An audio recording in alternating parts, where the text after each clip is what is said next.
有整肚落。哦，我要整肚格。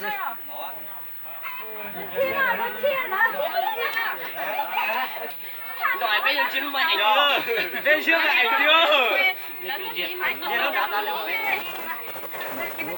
Có rồi hả?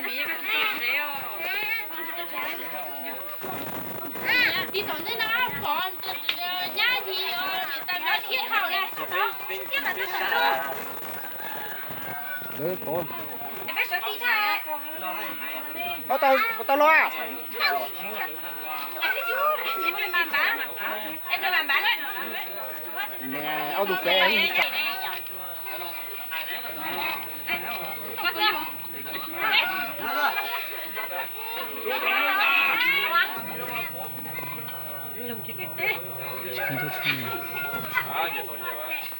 nó mẹ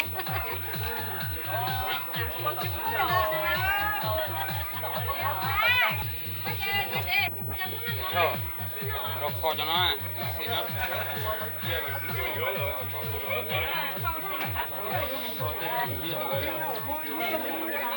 Đây.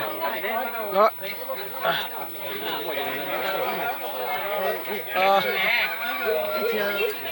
Nên cho nên là sẽ tận nó thế à nên là khách tận nó gặp cả chua lá những cái mà cả chua lá là tận nó là nhiệt ớt tận nhiệt sẽ đón khách rồi chỉ lắm chưa chuẩn tàu chơi ba đúng lý hả ba đúng lý hả cái chả cái chơi chả gì là con cái gì mà nói một chuông nè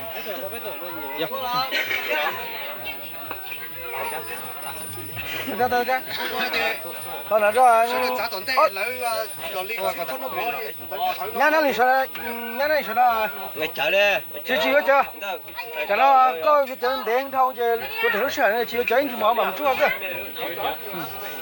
có thể nó sờn là nó giờ này chơi giờ tuần này tôi sai gì chợ tôi có lâu chơi đèn này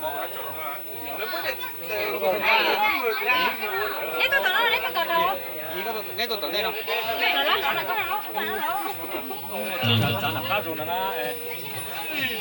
Em dùng đâu nhỉ?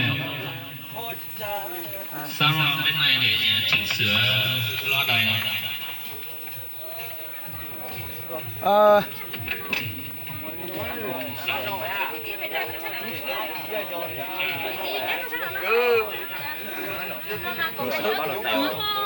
ở tụ sao này mà应该在哪包堵在哪包堵上边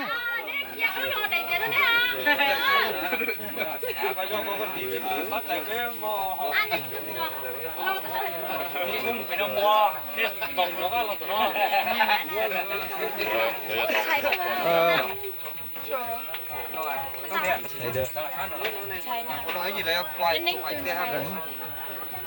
này tôi con kia này con hú kia là sao của thay mình chỉ hết đấy để theo được mà sẽ bắt sao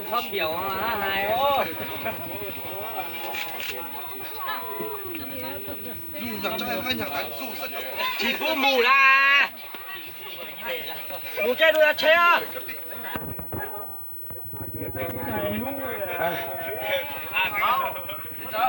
đây là sao xưa là chứ đúng 10 dưới đây. có tao 10 dưới Chưa.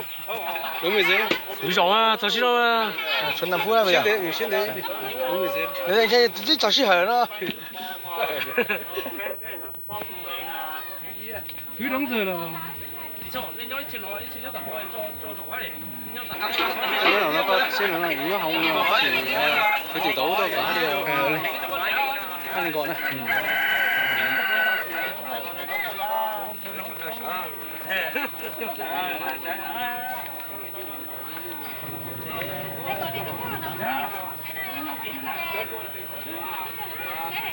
我